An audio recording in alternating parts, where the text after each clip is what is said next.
Monkey man story మీరు ఎంతమందికి తెలుసు? తెలియని వారి కోసం ఒకసారి బ్రీఫ్గా చెప్తా. అది మే 2001 ఢిల్లీలో జరిగిన సంఘటన. అది వేసవికాలం, పైగా కరెంటు కోతలు. దీంతో ప్రజలు ఆరు బయట డాబాల మీద పడుకునేవారు. అప్పుడు ఒక జీవి వారిపై దాడి చేసేది. 60 మందికి పైగా గాయపడ్డారు, 2 మరణించారు. ఆ జీవి సగం మనిషి సగం కోతిలా ఉందని చెప్పేవారు. పోలీసులు కూడా ఇది ఒక మిత్ అని కేసు కొట్టేశారు. ఎందుకంటే గాయపడ్డవారు పరిగెత్తి దేనికైనా గుద్దుకొని లేదా పడిపోయి గాయపడ్డవారే కానీ ప్రత్యక్ష దాడులు ఎవరి శరీరంపై లేవు.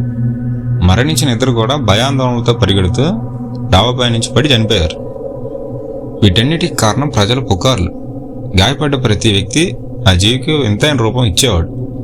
దీంతో వారి చుట్టుపక్కల వారికి మనసులో ఆ భయం పడిపోయేది. అందుకే ఏ విషయం గురించి అతిగా ఆలోచించకూడదు. భయం అన్నిటికంటే పెద్ద భూతం.